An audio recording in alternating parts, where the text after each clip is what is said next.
Қайырлы күн, құрметті әріптестер. Сіздермен Smart Ұстаз. Бүгін сіздермен QReport атты жасанды интеллектпен таныстырғым келеді.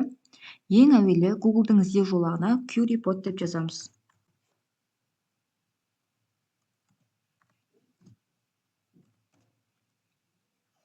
Бірінші сілтемеге басып өтесіздер. Енді осы жерде біз регистрация жасаймыз, яғни мышканың оң жақ бетін басып, регистрация жасап аламыз. Өздеріңіздің Google аккаунттарыңызды тіркейсіздер.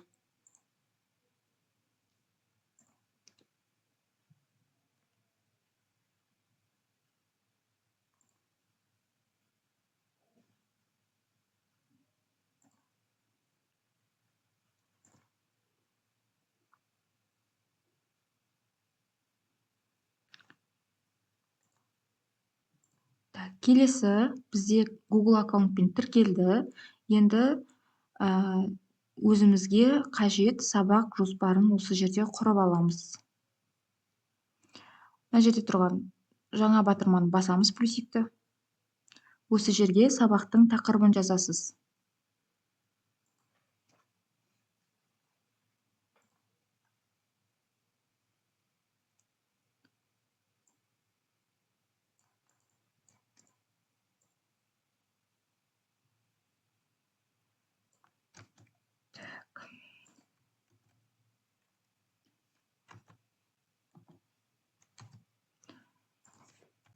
Сабағымыздың тақырыбын жаздық.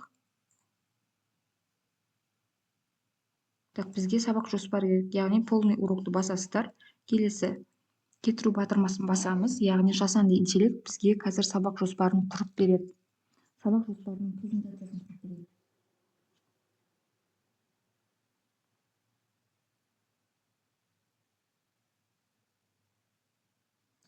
Тамаша, сабақты бастайық. Бір сұрақ: қандай қырын басты назарға аламыз?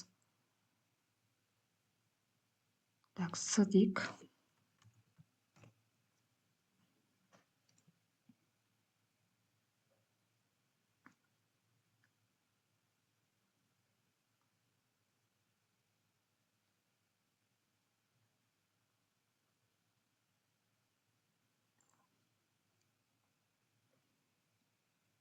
Мына жерден өздеріңізге қажет түсті таңдайсыздар.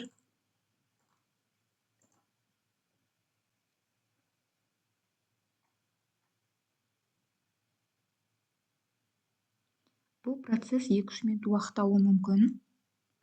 Кішкене күтеміз, слайд әрекетін жасап жатыр, жасау әрекетін. Бізге жасанды интеллект слайдтарды жасап берді, 9 беттен тұрады екен.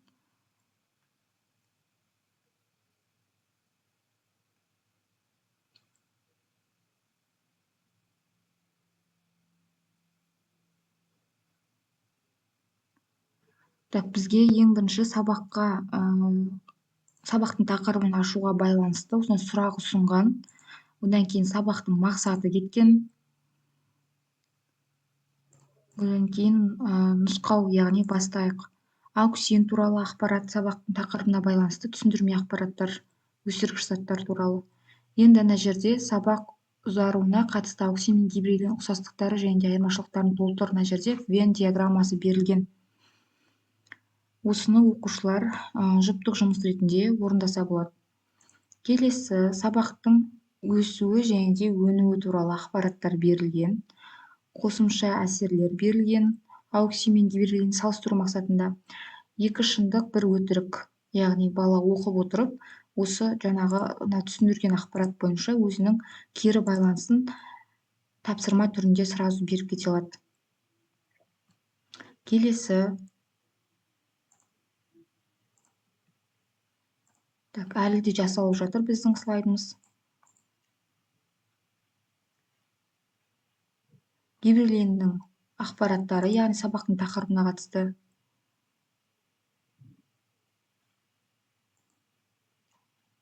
Бір минутта ауксин физиологиялық әсерін мүмкіндігінше көп жазыңыз дейді. Тапсырмаларды өзіміздің қалауымызша өзгерте аламыз бұл жерде.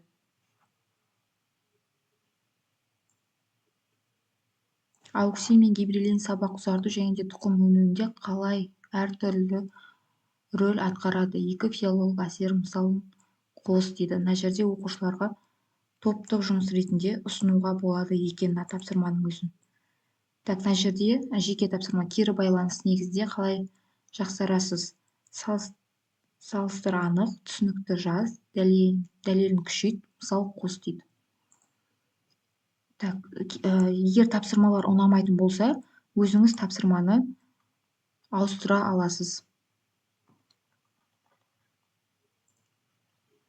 Мына жерде міне добавить активность, яғни жаңа ойын құра аламыз, слайд құра аламыз жаңадан, визуалды элемент қоса аламыз, текст немесе перевод түрінде, перевод бізге қажет емес. Мына жерге мысалы тағы бір слайдты қоса отырып, біз өзіміздің сабақтың тақырыбын мына жерге қойып кетсек болады. Яғни добавить текст деп.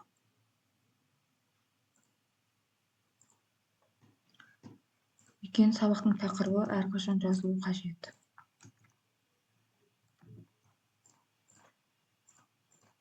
Осылай өзіңізге қажетті мақсатты, сабақтың оқу мақсатын жаза аласыз өзгертіп, мына ақпараттардың дұрыстығына көз жеткіземіз. Өйткені жасанды интеллект әрқашан дұрыс жасамайды. Келесі мына тапсырма маған ұнап тұр. Енді балаларды қалай қосамыз? Начать урок батырмасын басасыздар. Бізде балаларына QR код арқылы сабақтың басынан бастап соткаларына қоса алады. Яғни өзі сол жерде активный урок сразу сабақтың басынан басталады. Мына жерге QR кодпен балалар тіркеледі, немесе пин кодпен. Содан кейін ожидание, яғни студенттерді күтеміз біз. Қазір мына жерде мен өзім қосып көрейін. Неге? Мен қосылдым.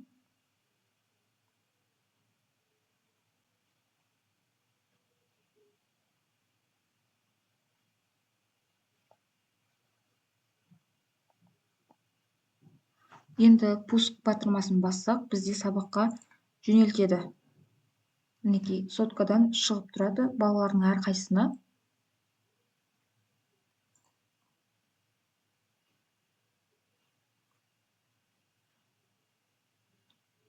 Мына жерде мысалы бірінші сұраққа жауапты бала жазу керек.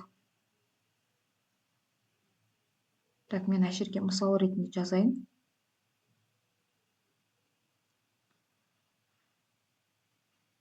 Завершить активностьті бассаңыз, баланың жауабы шығатын болады қазір. Бір жауап. Міне, бір жауап мен жаңа жазылғаным түсті. Енді келесісін батырманы басып, сабақтың тақырыбын ашып аласыздар. Одан кейін сабақтың мақсаты көрінеді балаларға слайдта. Келесі нұсқаулық бастау, яғни түсіндірме сабақтардың презентациясы да баланың соткасында шығып тұратын болады. Келесі мына жерде Вен диаграммасын бала жұптасып отырып, екеуі бірге начать активностьті бассаңыз, баланың соткасына жұмыс істеу даптері түседі, яғни смартфонға түседі. Сол арқылы бала сол жерде өзінің жаңағы жұмысын тақтаға сразу шығарып жасай алады. Мысалы, мына жерде Вен диаграммасы шығып тұр. Сабақ ұзаруына қатысты ауксиомдегі ұқсастықтар мен айырмашылықтарды толтыр дейді. Сабақтың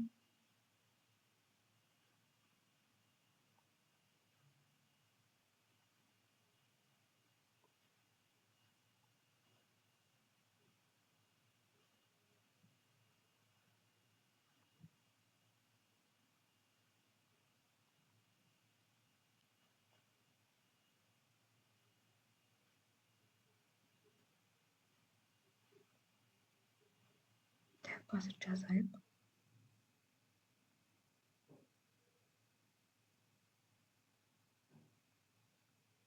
Екеуінің ұқсастығын жазып көрсетейін қазір. Айырмашылықтарына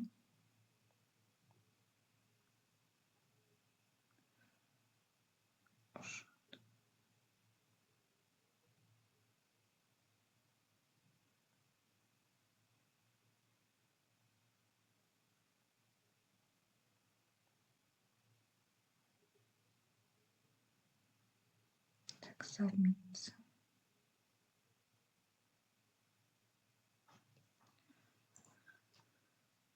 Қазір тексеріп көрейік. Мен жасаған жұмысым, яғни жұптық жұмыс болып табылады. Начать голосование дегенді бассаңыз, сіздің жаңағы оқушыларыңыздың жұмысы тақтаға шығатын болады.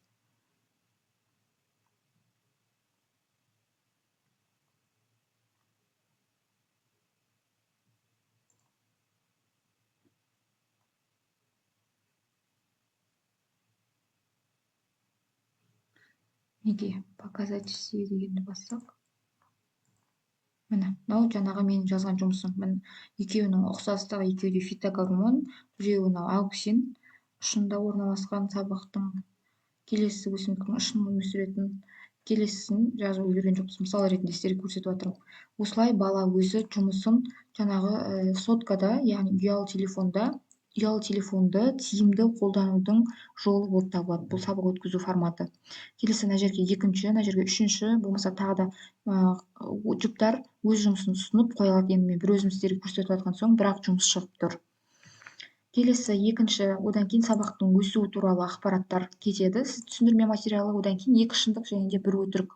Яғни бала тағы да жұптық жұмыс қылып берсек болады, осының кішкене өзгертіп, болмаса топтық жұмыс қылып берсек болады осы жұмысты. Келесі тағы да түсіндірме материалы. Бұл жерде бір жақсы, сіз бір тақырыпты түсіндірген сайын, бір тапсырманы түсіндірген сайын, ақпаратты берген сайын, бала оған сразу кері байланысты алып, соткамен жөнелтіп отырасыз баланы. Сол кезде бала сотканы тиімді пайдаланады. Мына жерде 1 минутта гибрилленнің физиологиялық әсерлерін мүмкіндігінше көп жазыңыз дейді. Екінші кезең. Алғашқы ұпайыңызды жеңе аласыз ба? Көмек, ұйқы бұзу, түйін. Так, мына жерде қажет емес ақпараттар жазылып тұр екен. Бұларды алып тастауға болады. Мысалын қосу, мына жерге тағы да қосымша бірінші топ, екінші топ, үшінші топ деп бір соткадан балалардың әрқайсысы жұмыс жасайтындай, немесе ноутбукпен ұсынатындай.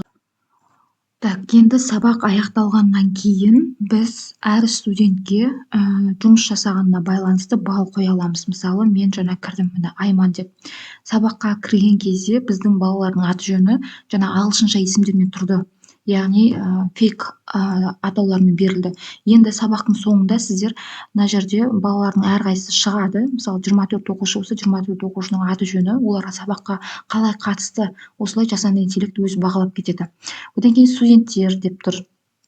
Студенттердің жасаған жұмыстарын, міне, жасаған жұмыстарын көре аласыз. Не деп жазған? Мысалы, Айман деп тұр, или басқа оқушы болуы мүмкін.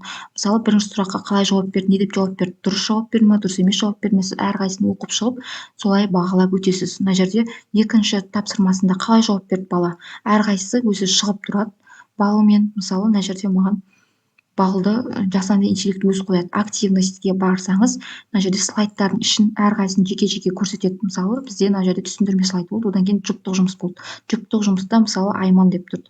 Айманның қасына тағы бір оқушыны қосып, жұптасып жасаған жұмысын осы жерден бүйтіп көріп, сөйтіп олардың дұрыс еместігіне көз жеткізіп, сіз оқушыны бағалап өте аласыз. Яғни оқушыны бағалауға, жұмыстарын сақтап қоюға, жұмыстарын кім активный жұмыс жасап отырды, яғни сабақ бойы кім жұмыс жасады, кім жұмыс жасамады, келесі сабақта не ұсыну керек деген сияқты өзіңіз анализ жасай аласыз. Бұл платформаның ерекшелігі осында. Так, жалпы платформа өте тиімді жұмыс жасағанға және де жаңағы тапсырмаларды ұйымдастырғанда жасанды интеллект өзі құрып береді тапсырманы, болмаса ұнамаған тапсырманы өзіңіз ауыстыра аласыз. Топтық, жұптық, жеке тапсырмаларды әрқайсысын түсіндіріп отырып, кері байланыс ретінде алып отыра аласыз балалардан. Сол жағы өте тиімді, яғни бала сотканы тиімді сабақтың үстінде қолдана алады. Назарларыңызға рахмет, сау болыңыздар.